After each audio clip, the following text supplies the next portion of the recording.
Okay, we are live. Good evening, everyone. Welcome to Dr. Tara Tuesdays. I am Dr. Tara. I am so proud to be your host. And if you are just tuning in for the first time, welcome to the Dr. Tara community. Please feel free to drop your email in the comments to join our email list or shoot me a DM. If you are watching from YouTube, welcome, welcome, welcome. But good evening. We're going to be talking about such an important we're having a conversation about such an important topic. So as always, your comments are always welcome. Please feel free to share what's on your mind, your heart, your personal experiences so that we can process them as a part of the community. So welcome. We're going to get right into the conversation for today. So the reason why we're having this conversation about sticks and stones may break my bones, but your words will stick or may stick with me forever is just because of that, is just that. When we look at the impact of words, a lot of times when we think about parenting or even into adulthood, we often don't look at the impact that words have, or we've been taught to kind of minimize or excuse or even find humor in some of the sayings that we've been told or that we've been taught about ourselves. But when we look at the impact of language, both given in a healthy and unhealthy way, literally has impacts into adulthood. And oftentimes we become what we hear, either consciously or unconsciously. And so tonight, we're going to dig deeper into that and start to unpack where that comes from, the impact of it. And for us as parents, I'm going to talk about myself included, what we can do to make sure that we are speaking life into our children. Us as an adult, as adults, myself included, we're going to talk about, if we notice that we are replaying tapes or images or verbiage from our childhood or from our past, how do we finally press stop? Not even press pause. How do we finally press stop? And how do we learn how to create a new script?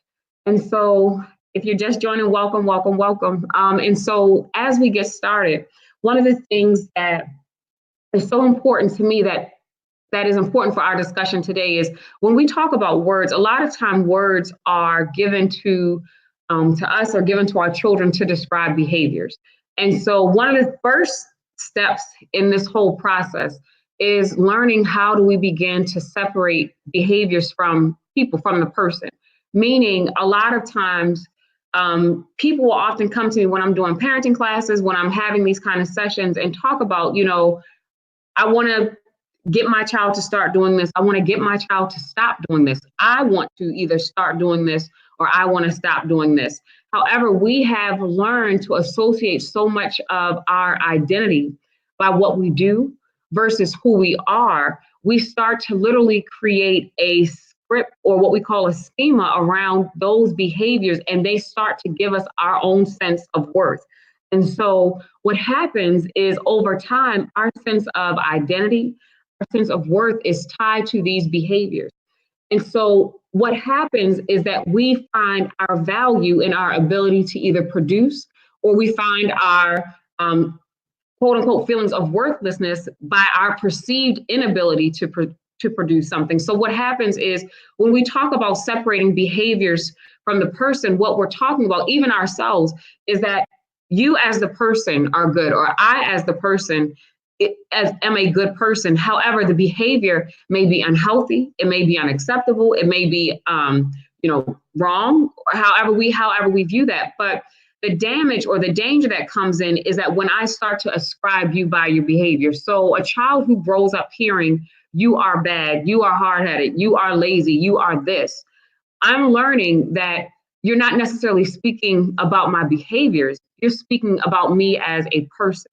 And so I'm learning to then start to identify myself by those characteristics versus saying, okay, you are fine. This behavior is unhealthy, or this behavior is taking away, your ability to do something else. And so when we talk about that, one of the things that we're going to get into, and I'm so glad you brought this up about post-traumatic slave syndrome, because we're going to get right into that, especially when we talk about words and behavior, and especially as she talks about the giving a child compliments. Now, I agree with that historically, and I've seen this so many times.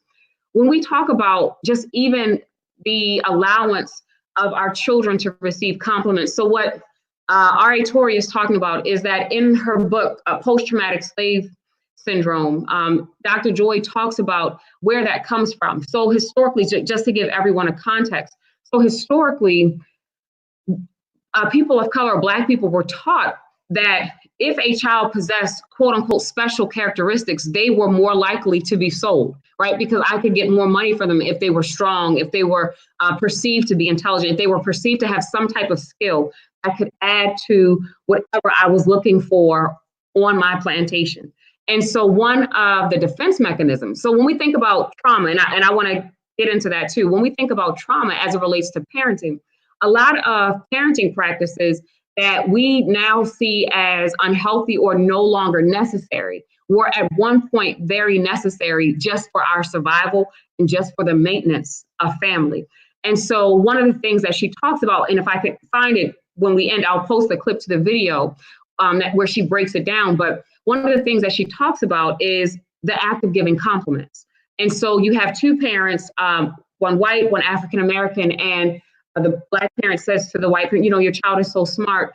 And the white parent is able, yes, they are. They're doing well. They're excelling in school. And she gives the same compliment. And the Black parent brushes it off. And oftentimes, and I want us to think about this. So either have we heard it, or more importantly, have we done it, or have we had it done to us? And so what happens with the Black parent is they get the compliment and it's triggering, right? Because I'm recognizing that historically compliments have meant danger, right? They have not been safe. It hasn't been a safe place to find myself or to have my child rest or lay in.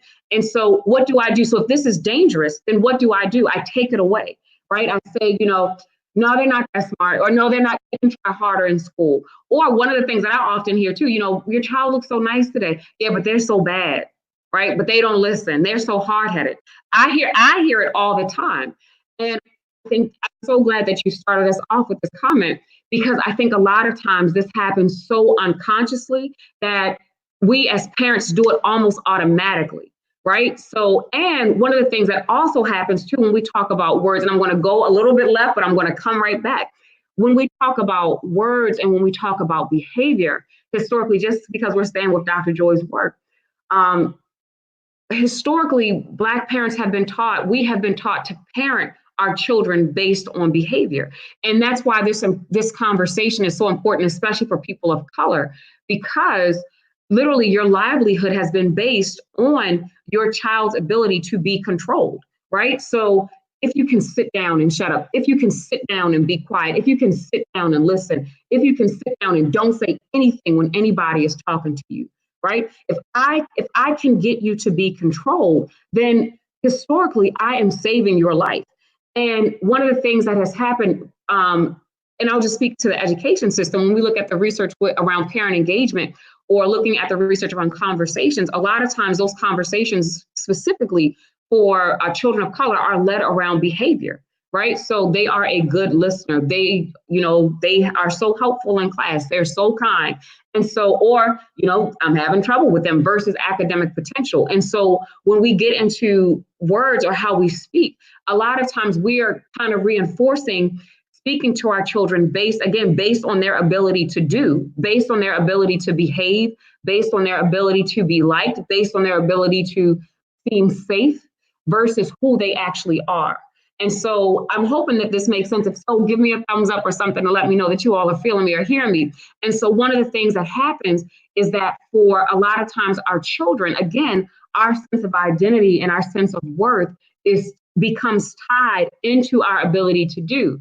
But if I've gotten those compliments taken away from me, what then does that create for the child? So we understand it from the parent perspective, right? I'm trying to, even if I don't understand it, again, parenting practices are passed down. We don't get this manual when we go to the hospital. So I parent oftentimes the way that I was parented. And so if I grew up hearing this, and when I become a parent, I begin to think that this is a part of parenting, right? I begin to think that these interactions, this kind of conversation is a part of parenting. And so if I'm used to having compliments taken away from me, and we see it again, go into adulthood. Someone compliments my sweater and I say, oh, this old thing, you should look at it. It used to fit so good, but now, I had child 15 years ago. I haven't lost a baby weight. We take compliments from ourselves.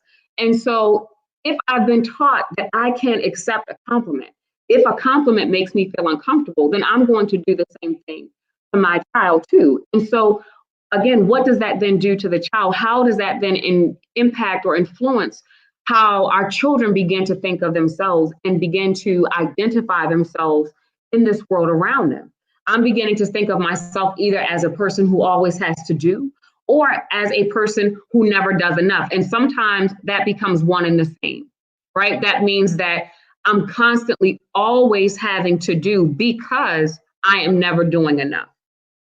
And when we get into this, and just kind of staying with the comment that we had from Ari Tori, how oftentimes people will use, and again, give me a thumbs up if you've ever experienced this, or again, more importantly, if you've done it or received it, but how we can use hurtful words in the name of love, right? I don't know how many times I have heard people be cursed out from sun up to sundown by somebody in the name of love, right? I'm saying this to you because I love you. I'm saying this to you because, this and this and this, and just literally berating or belittling or shaming or ridiculing someone else. Now, it's one thing to hold people accountable, but it's another thing to literally begin to attack people's identity or sense of self. And so I want to break that down a little bit. So when we look at like hurt words in the name of love or hurtful words in the name of love, I want to just break down love from a very clinical or emotional sense, because love is a word where people become very defensive, and people become very protective, right? So it's very subjective. You love me if, right? You love me if you remember to take out the trash. You don't love me if you don't remember to take out the trash, right? It becomes very subjective, very opinionated. I want to break down love in this sense for this conversation in the basis of love is healthy, right? So yes, someone may love you. That is fine. I'm not debating that.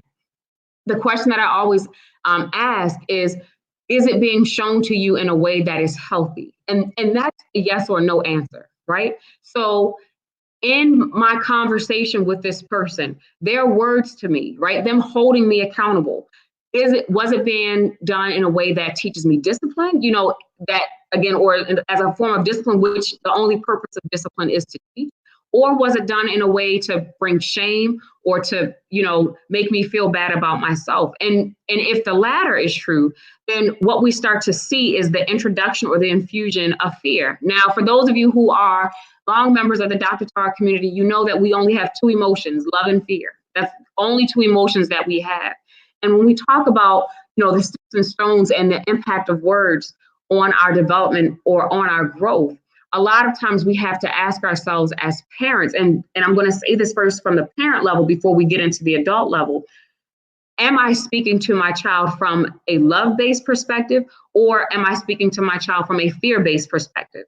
Because when we speak to our children from fear, and fear gives way to anger, right? I'm saying things where how many of us, and again, give me a show of hands or give me a show of hands, give me a thumbs up. If you've ever had a conversation with someone and it started out being about one behavior or one situation, but one person says something and the entire conversation now shifts to what you just said. So I'm no longer able to talk to you about whatever behavior that, originally was on the table for discussion. Now we're talking about this thing that you said, or this thing that, that I heard, or this thing that was very hurtful. And so what happens is that when I'm talking to you from a fear-based perspective, again, I'm talking to you from anger. I'm saying things that I may not mean. I'm saying things that I'm going to later regret or have to apologize for. One of the things that I've seen a meme, and again, this is how we make light of some of these conversations. I saw a meme recently that said, after your mom cussed you out, how did she make up for you? And it gave 4 different examples. She said, come eat. Do you want something from the store? The clothes are down. Something else. Like, I'm not apologizing. I'm just letting you know that, something is there for you. I'm trying to reconnect with you. And so when we talk about understanding that perspective or that foundation in which we're speaking to our children, one of the things that we're going to get into a little bit later in the conversation is the importance of reflection. and catching ourselves, because so much of our response is triggered response. And we call this, in one of the parenting groups that we do, we call our shark music, meaning if you think about the theme song to Jaws, right? That theme song. So this person is doing this behavior and it's triggering to me. And when I'm triggered, it either is going to push me towards love or fear.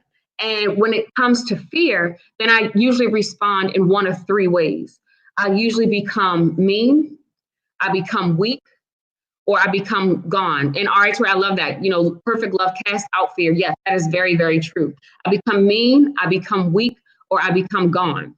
And so when I do that, what happens? When I'm mean, I'm speaking to you out of anger, right? I'm speaking to you out of resentment. I'm talking to you today about stuff that has never happened or has always happened.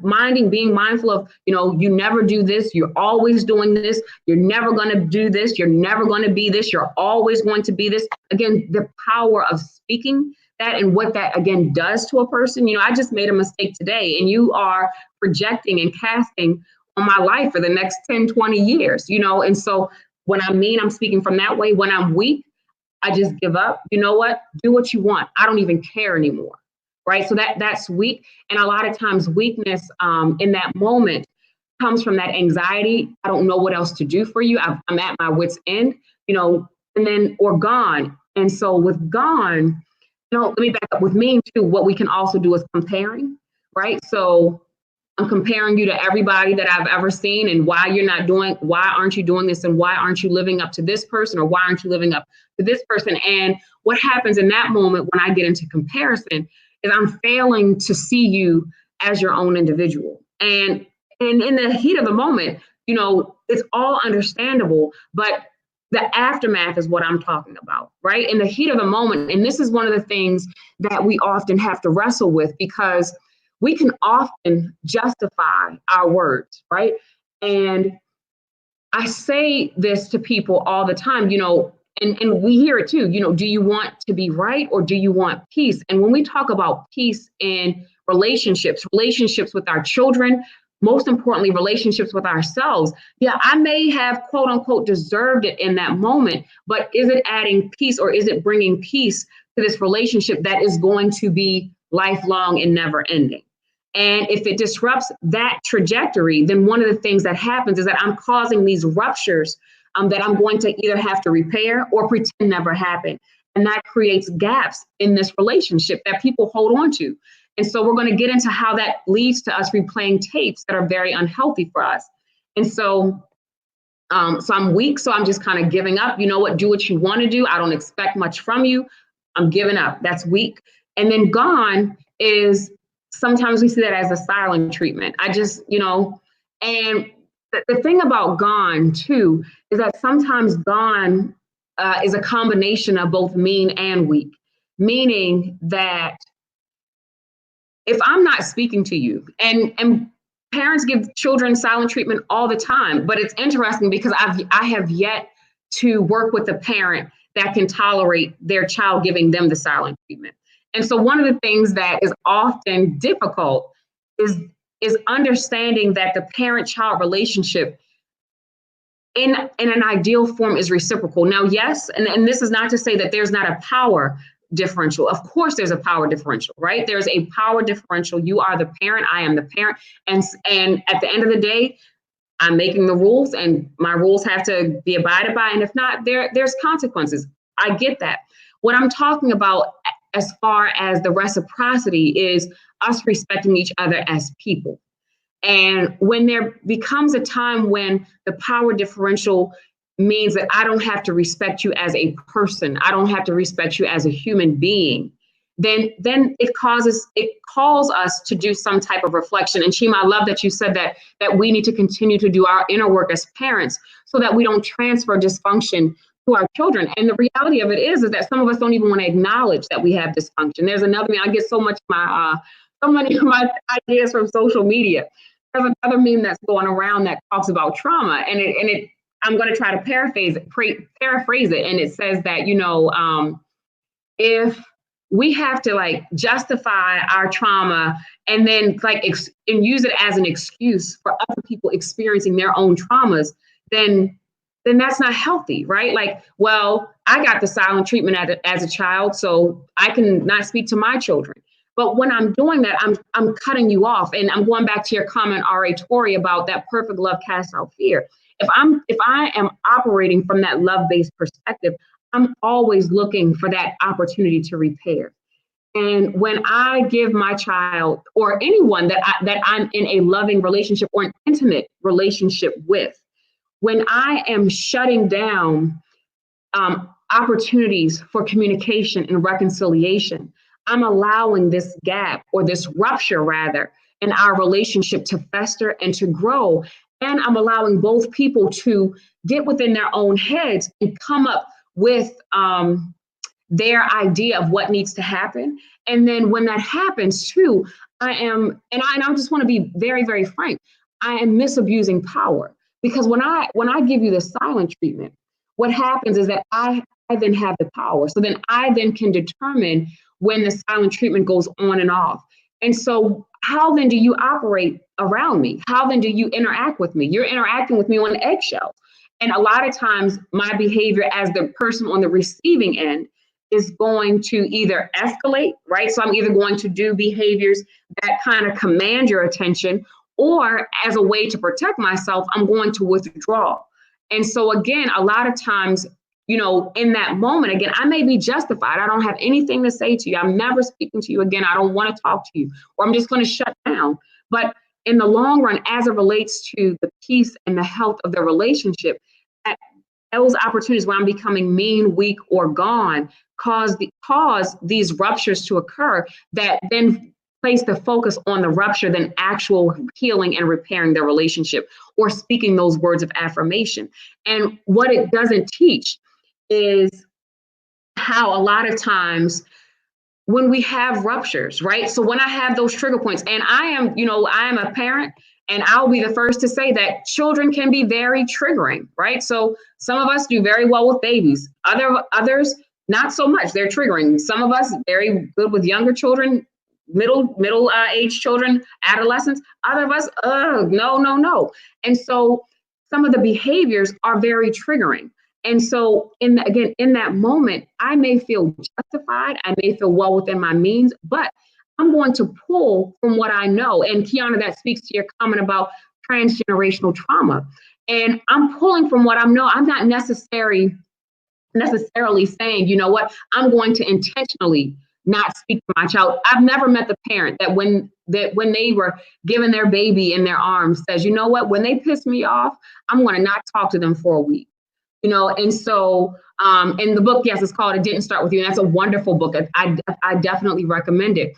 And I would just add, but it can end with us, right? So, I always preach that, because sometimes too, we can get caught up in, well, because I didn't do it, because I didn't create it, then I'm not responsible for fixing it. And my response is, yes, you are, right? You're responsible for fixing it within yourself. And that's going to get into the words that we speak for ourselves. So yes, but thank you for that.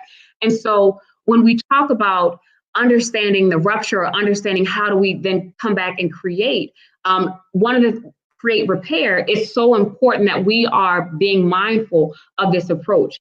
And so, because what happens is, I'll just give an example of how unintentionally things can happen. So, to a parenting group, and one of the things that I've done parenting groups for 20 years, and this is my 20th year working with parents. And one of the things that I'm an advocate of is using different forms of discipline other than hitting your child, right? I'm a big advocate of using and utilizing other forms of discipline.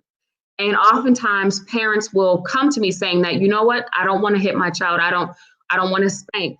But if I stop and I don't have another form of discipline, one of the things that we often see skyrocket is emotional abuse, negative language. And a lot of times we don't think of words as emotional abuse, but I want to say that emotional abuse is humiliation, is shaming, is ridiculing, is belittling, it is abusive. And so unintentionally, right? So I'm thinking I'm doing a good thing because I'm putting up a form of discipline that may no longer serve our family.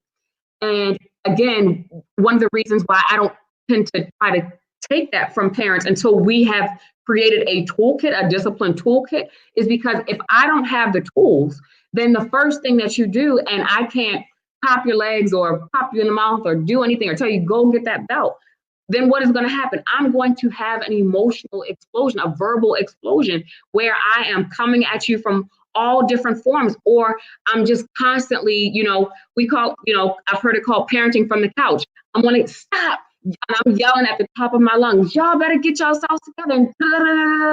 And so I'm creating all these rupture points in my household where none of it is about repair. None of it is about coming together. And what is constantly being reiterated over and over and over again is that need to just stop the behavior without actually talking about what is actually going on.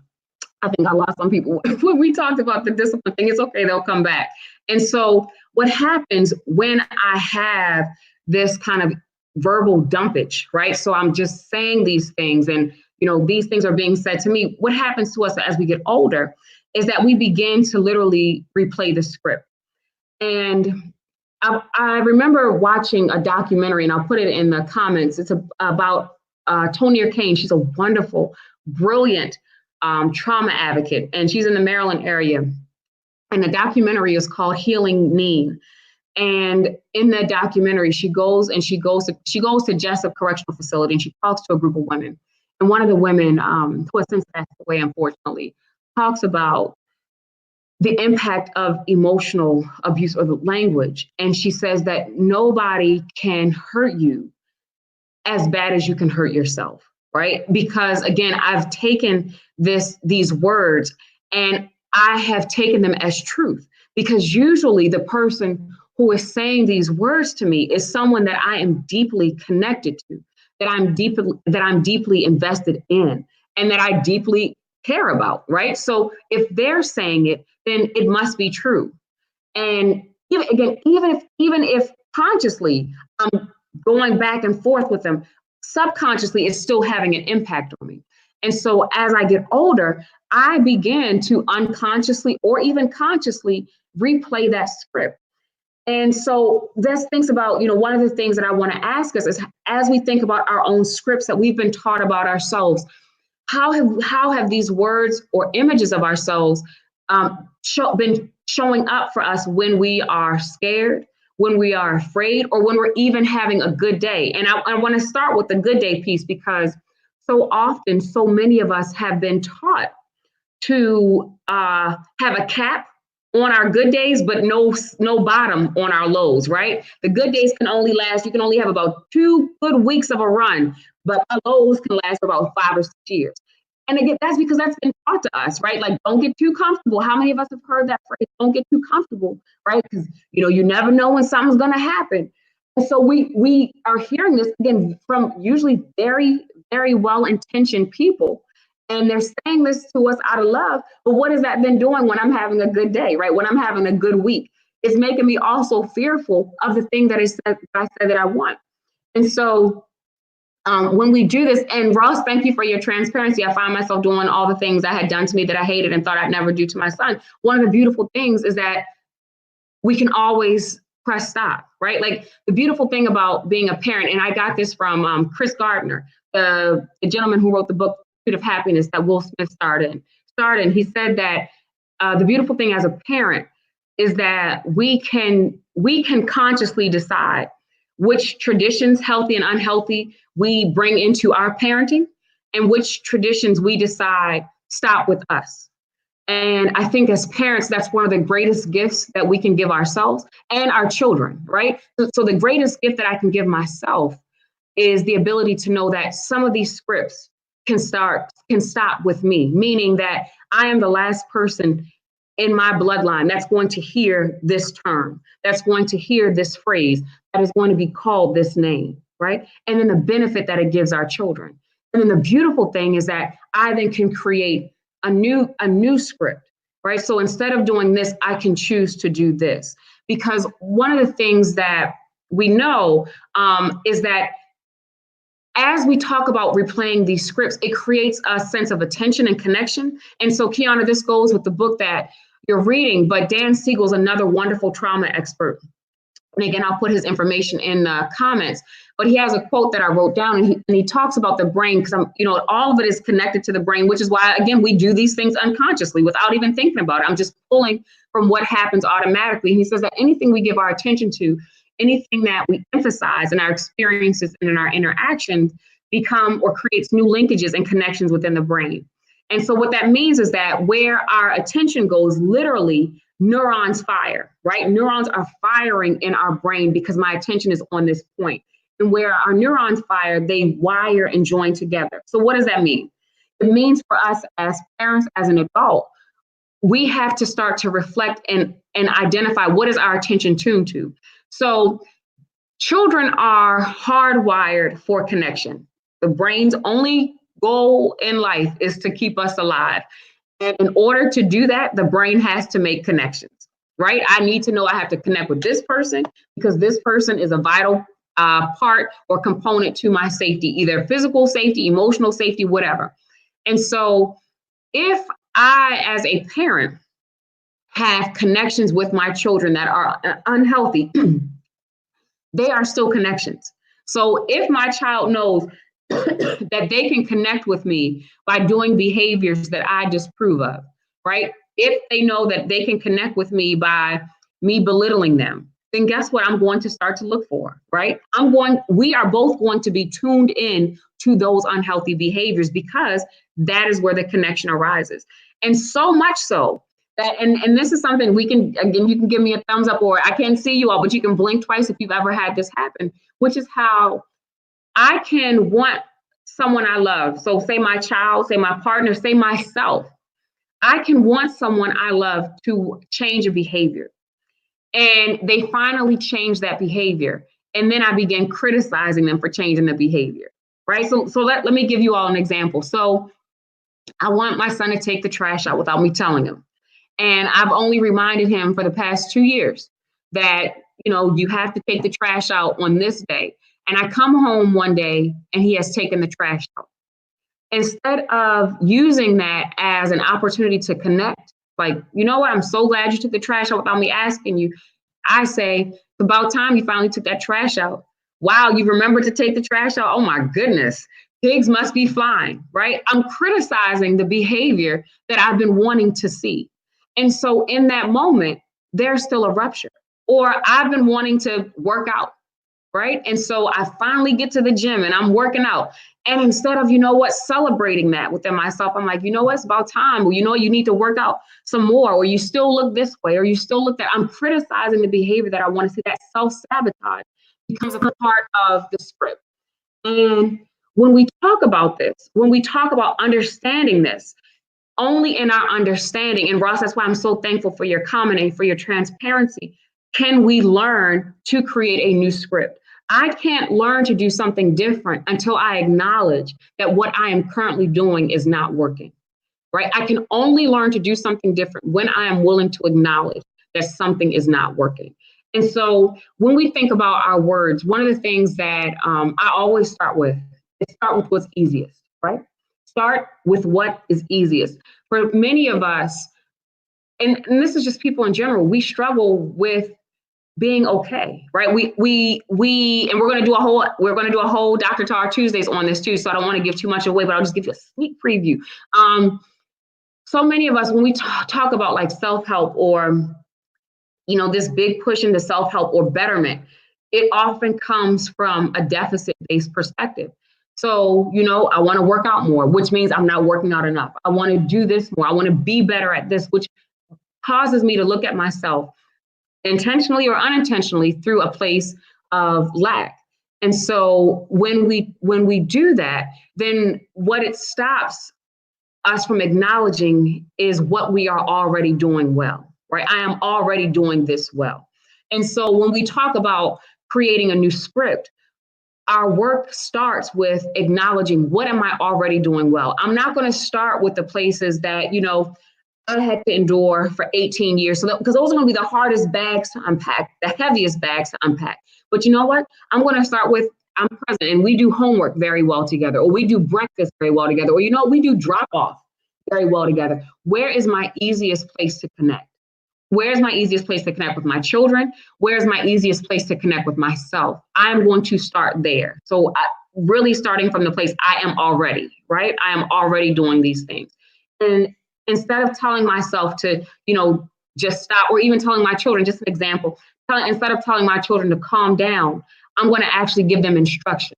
So because telling them to calm down isn't really clear, right? It really just means stop doing what you're doing, right? It doesn't tell you how to calm down. So I'm going to lead them through this because, again, the purpose of our words, especially words that can turn hurtful or turn into pain or damage, is really in the name of discipline. And again, the only purpose of discipline is to teach. And so thinking about, what is it that I'm feeling? If I'm talking about myself, creating this new script, noticing when I'm starting to replay these tapes in my mind. What am I feeling? What am I doing? Am I giving myself permission to feel this emotion? Sometimes for many of us, when we talk about where our own scripts came from, a lot of it can be traced back to us feeling or expressing an emotion that made our caretaker at the time uncomfortable. And that really just, it's triggering for me. It's triggering my quote unquote shark music. It's making me uncomfortable. And so I'm going to become mean, weak, or gone to get that behavior to stop. And in getting that behavior to stop, what I'm also teaching you, either consciously or unconsciously, is that emotion is unacceptable. And so when we grow up and become adults, I'm still holding that too, that there are certain emotions that I am allowed to feel. And there are certain emotions that when I feel them, they bring on a sense of anger. They bring on a sense of embarrassment. They bring on a sense of guilt or shame. And so part of our work through this, as we create a new script for ourselves, is I am allowed to feel this emotion. My child is allowed to feel this emotion, right? I don't have to take that from them. I don't have to minimize. I don't have to overpower. I don't have to distract them from this emotion. We are allowed to sit in this emotional space. Now, the behavior, again, that's where we get into that separating us from the behaviors, or our children from the behaviors, may be unacceptable or may be unhealthy, but the emotion in and of itself is fine. And so how do we do this? As we get ready to wrap up this evening, the takeaways that I want us to think about in order to do this, in order to create this new script. The first is pause, right? As I'm noticing that I am saying something that is potentially damaging or hurtful to myself or my children, at any point, I can stop. At any point, I can stop. A lot of times people, and again, you can blink twice if you don't want to give me a thumbs up to let me know it was you, but a lot of times, we're going on, and there's a moment where we almost have this like, if I say this, I've gone too far. And some of us put our foot right on that gas pedal and we just say it. We still say it, right? And if we allow ourselves to pause, if I'm giving myself the ability to pause and say, you know what, is this where I want, is this going to repair, or is it going to cause a rupture? And when I'm able to pause, then I'm able to number two, reflect. What is it that I'm feeling? And one of the biggest things that we can give ourselves as parents, or one of the biggest permissions to me that we can give ourselves as parents, is permission to take a time out. I don't have to continue this conversation. Kiana says she's blinking twice, right? So I don't have to continue this conversation with you. If I'm noticing that we're both up here, then safety is not going to happen, right? It's going to turn into our power struggle. And so when we reflect, I'm able to say, what is it that I'm feeling at this time? And then most importantly, one of the biggest things that I'm big on is doing some, I call it pre-reflection. Before I even engage in this conversation, what is the outcome I want to get? And so if I know that the outcome I want to get is still going to have us in a relationship together, there are certain words that I'm not going to say to my children. There are certain words that I'm not going to say to myself because I need to still deal with myself. And so I'm going to reflect on what is the outcome I want to have. And Donnie, you're absolutely right. This applies to all relationships. And so what is the intended outcome that I want to have? And if this is the intended outcome that I say I want to have, then there are certain phrases, there's certain words, and there's certain behaviors that I'm just not going to do. And then finally is respond. Right? So once I've been able to pause, Once I've been able to reflect, what is it that I'm feeling? What is my intended outcome? Then how then do I engage? How then do I behave? Or how then do I repair? Because, all right, you said something else. We can't take back words of hurt. No, we can't, but I can always repair and I can always seek to make amends. And when we talk about making amends, the biggest thing with that is that there is changed behavior behind it, right? So I'm not going to just apologize for hurting your feelings and then hurt your feelings again the next time you hurt me, or make me upset. And so when we say that, part of this work, and this goes into, Danielle, your point about this applying to all relationships, one of the things that we can do as we look at giving words of affirmation or how our words impact our children is, how can I say yes more often? Now, when I say that, and I want to end with this, it's instead of taking away, right? Instead of tearing down, how can I build in? And when I build you up, I'm saying yes. I'm giving you permission to say yes to your potential, yes to curiosity, yes to your drive, yes to your ambition, yes to yourself, yes to you being worthy. And so when we talk about our words, even if I want the behavior to stop, I can still say to you, you are good. This behavior is unacceptable. And this behavior is unacceptable because you are so good, because I expect so much from you.